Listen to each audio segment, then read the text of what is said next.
Welcome to the show. Already close to mid-season, and the Drover softball team is well on their way to a strong season. And sophomore Markie LaFerney is a big part of that. She's on the show today to talk about the 2012 season. This is In the Saddle. Ladies and gentlemen, let's get ready to rumble!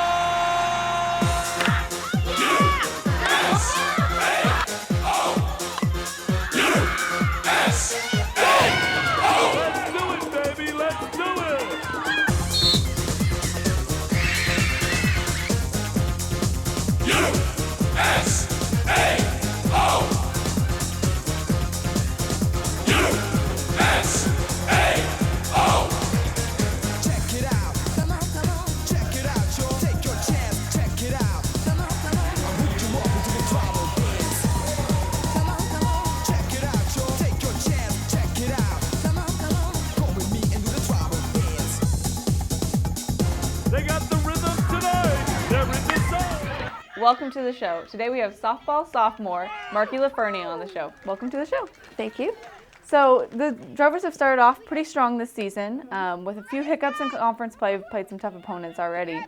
Tell me how you think the season's going.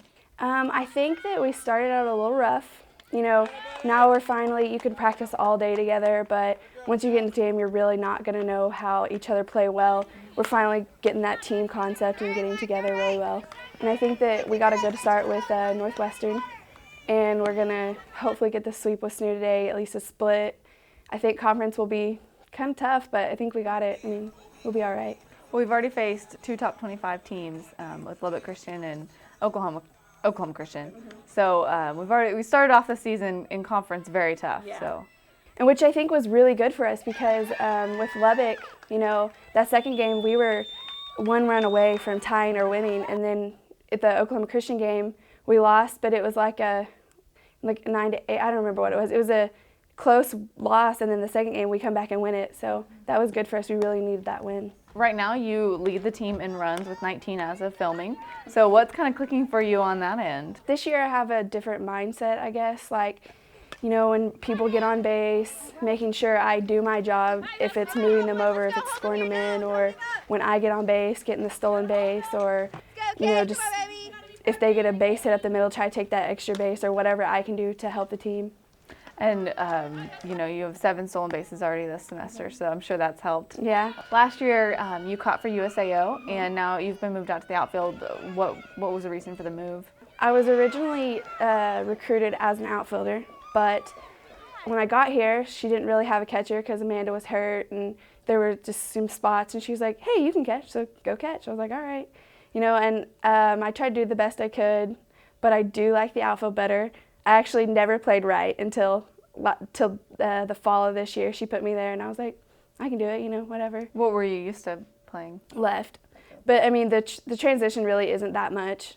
I mean, you still have to go left and right, you know, all that kind of stuff. But I like the outfield. I feel like it's more of a comfort zone, and I feel like I actually do better in right than I do in left just because it's easier to read the ball out there, you know, stuff like that.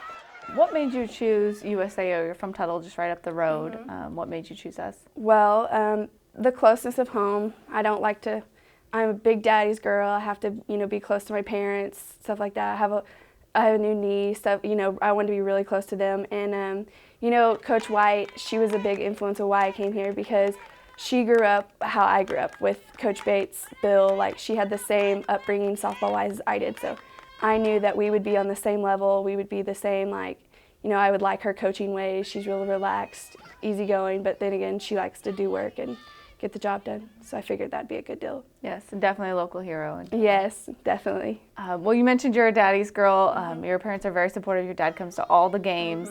Tell me, you said he's kind of like a team dad. Oh, yeah, the girls love him. He's always, you know, cheering all of them on. He's never negative. He was never the dad that, you know, he always pushed me to do my best, but he's never yelling and screaming. You know, he's going to, even if I wasn't playing, he'd still be there. He'd still be cheering the girls on. You know, he takes us to the long trips, so he's gotten acquainted with the girls just like I have, you know. It's definitely nice him not being too far away to be able to come to the games pretty easily. And he has where his job, he's, you know, when we set out, he just hounded me the first semester, is the schedule up? And I was like, yeah, it's finally up, you know. So he made all his vacation days set to what the schedule was, which I'm very thankful for. Because, I mean, I don't know if I could play if he was, no, I'm just kidding. But yeah. Well, I understand you're pretty superstitious, particularly about the way you wear your hair for all the games. It has to be the same with that little braid. What are some of the other superstitions the team has? I'm not really sure. I know, like, I think Chelsea, she has to have her earrings in her ears, like certain ones, and I'm picky about my ribbon. I have to have a ribbon. It doesn't necessarily have to be the same ribbon, it just has to be a ribbon. I don't really think that there's, not that I know of, Liz has to have her ponytail braided, but I think that's more of like, such your hair so long, stuff like that, but I don't really know. So it's not a particularly superstitious team? No, not really. It's actually like the least superstitious team I played on. I used to play on teams that like people had to wear the same sports bra, had to wear the same like certain socks, and no, that doesn't bother me. Well, we look forward to a great season, rest of the season, I guess, out of the Drovers, and next couple of years for you. Yeah, I'm excited to see what the future's come. Thanks for being on the show. Thank you for having me. Now it's time for Fan of the Week. Each week we pick a Fan of the Week who wins an awesome t-shirt and is recognized on our show and on our Facebook page. To win Fan of the Week, all you have to do is like the In the Saddle link each week on the USAO Drovers Facebook page. Last week's Fan of the Week was Nolan Crowdis. Again, congratulations to you. And this week we have our 4th baseball player to win Fan of the Week. Congratulations, Dakota Blanchard. Well, that's our show. It is beautiful out and we're so ready for spring break. So we won't have a show for you next week while we're enjoying the sunshine, but we'll see you the week after that for more In the Saddle.